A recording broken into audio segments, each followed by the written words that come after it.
You know, a good friend asked me the other day, Mitchell, what is your favorite 1986 cult classic movie and Toyota model? Well, of course, I only could have one answer, as there can only be one. Patience, Highlander. You have done well, but it will take time. Of course, on this episode of Toyota History Tuesday, we're going to be talking about a model that is near and dear to my heart, the Toyota Highlander. We've jumped over and we're actually sitting in my personal Toyota Highlander. This is a 2008 base model, and it has been extremely good to me. It might have a few superficial scratches. I recently passed the 150,000 mile mark, but I plan on keeping this vehicle for a very long time, as it's been nothing but extremely reliable for me, and it's not for sale, so don't even think about it. But before we get to this wonderful generation of the Highlander, we have to go all the way back to the beginning, which brings us to the year 2000. So after we all survived Y2K, in the year 2000, the Highlander debuted at the New York Auto Show. It would enter production for the 2001 model year, and it would be debuting as a mid-sized SUV, and it would be the fifth SUV in Toyota's lineup. That would include the Land Cruiser, the 4Runner, the Sequoia, the RAV4, and then now the Highlander.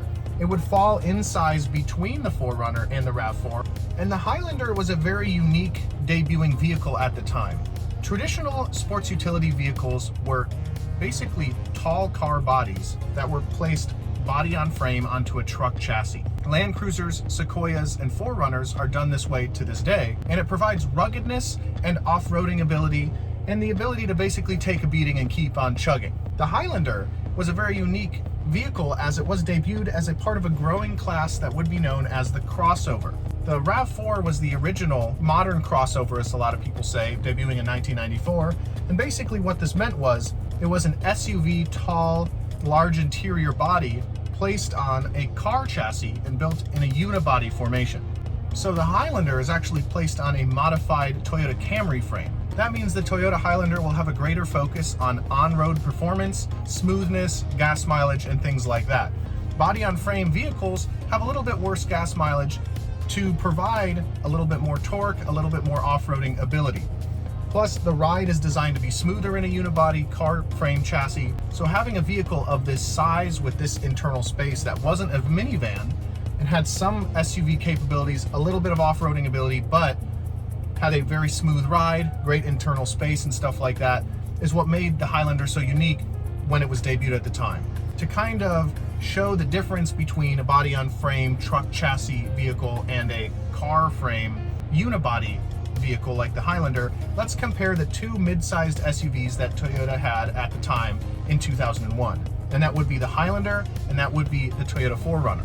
The 2001 Highlander had 5 better combined miles to the gallon than the 4Runner. The base Highlander came with a 2.4-liter V4 engine and a 3-liter V6 option, but the 4Runner had a base 3.4-liter V6 engine.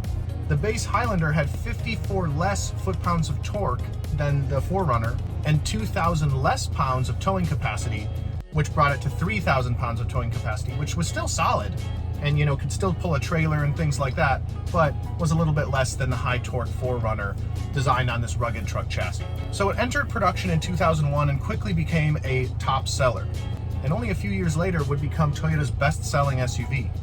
For several years it was often neck and neck with the RAV4, but the RAV4, and to this day, would eventually surpass it and maintain that record continuously.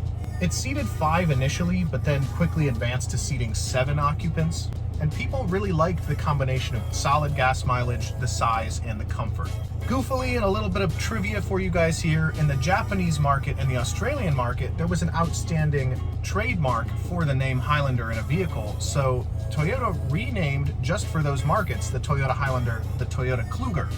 Now, a Kluger is derived from the German word klug, which means smart, clever, that sort of thing. So a Kluger is one who is smart. So the Toyota one who is smart, I suppose. Like you nice people. In 2005, the Toyota Highlander Hybrid would debut, and this was part of a growing class of Toyota's hybrid lineup, as they did really enter the stage with the first mass-marketed hybrid vehicle with the Toyota Prius back in 1997, and then other vehicles in their lineup would be adapted to be hybrid models as well. And having a hybrid Highlander, a mid-sized SUV, I believe was the first mid-sized SUV hybrid option. So that would give it even better gas mileage than it already had before if you chose the hybrid alternative. Now, although neck and neck with the RAV4 for several years, in 2006 the RAV4 would cement itself as Toyota's best-selling SUV, which it remains to this day. It's no failing of the Highlander to be surpassed by the RAV4, as the RAV4 is a little bit more affordable, a little bit smaller, a little bit more maneuverable, and is currently the best-selling model in the world. In 2008, the second generation of the Highlander would be launched, just like this one. Yeah! And it was debuted along with the creation of this specific sick ride. You have power beyond your imagination. Use it well, my friend. All jokes aside, it really was an excellent update. It did get bigger. 3.8 inches longer, 3.3 inches wider, 2.8 inches taller, a 1 inch increase in ground clearance, and plus 3 inches to the wheelbase. There was more interior space for the front 2 rows of the vehicle, although the 3rd row would maintain a little bit cramped at this time. Every model except for the base model included a 3.5 inch screen for the backup camera, which I do not have. And it was debuted with V6 engines that could go 0 to 60 in 7.3 seconds. Pretty solid for a mid-sized SUV at the time. But in 2009, a V4 option was included as well, and this was parallel to, of course, the hybrid option, which maintained. Then in 2011, the Highlander would be debuted with a little bit of a style update, slimmer headlights, a little bit slightly sportier looking. Now in 2014, the 3rd generation of the Highlander would be released, just like the one I'm sitting in right now. It would have a style update with a larger grille, an additional 2.7 inches in length, and an additional half an inch in width, and that had a maximum for 8 passengers instead of just 7. In 2017, it would go through another style update, which would include an even larger grille, and it launched the SE trim package, which had an updated tuned suspension and a dark external treatment. So then we're here in 2020, where Toyota debuted the 4th generation of the Toyota Highlander. The future is now, kids. It has a sleeker and sportier design, but is still yet a little bit bigger than the previous generation was. It has another 2.4 inches in length and wheelbase. Improved ride and handling, has returned to only a V6 engine option, unless of course it's a hybrid. And speaking of the hybrids have 34 miles to the gallon, city and highway combined, which is the best in its class. It has a 12.3 inch touchscreen option, which is also one of the biggest in its class. And remember the itty bitty little 3.5 inch backup camera screen that we had back in the 2nd generation Highlander? We've come quite a bit further since then. It features the new and improved Toyota Safety Sense 2.0.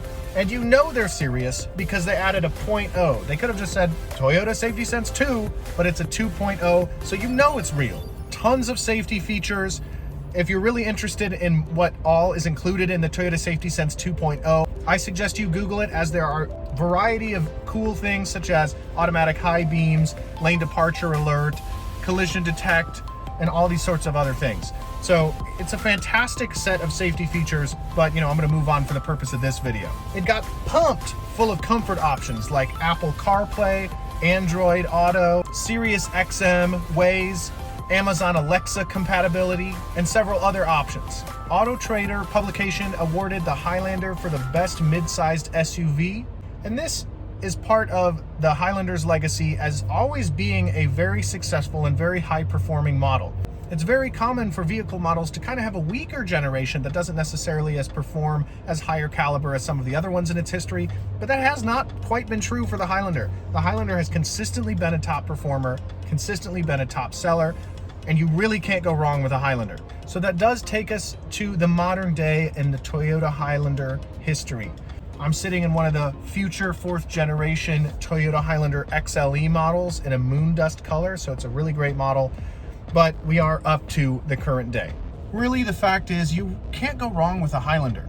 It's one of these really great models that has a perfect balance between practicality and performance, between internal luxury and capability. On top of that, used Highlanders hold their value really, really well. I would know, and I ain't selling. This model is going to continue to be a pivotal part of Toyota's lineup in both the hybrid and gasoline versions. We have several of all trim packages here at Fred Haas Toyota Country, at 22435 Texas 249 Houston. Or if you're interested in a test drive or an inquiry, give us a call at 281-357-4000 and tell them Mitchell sent you.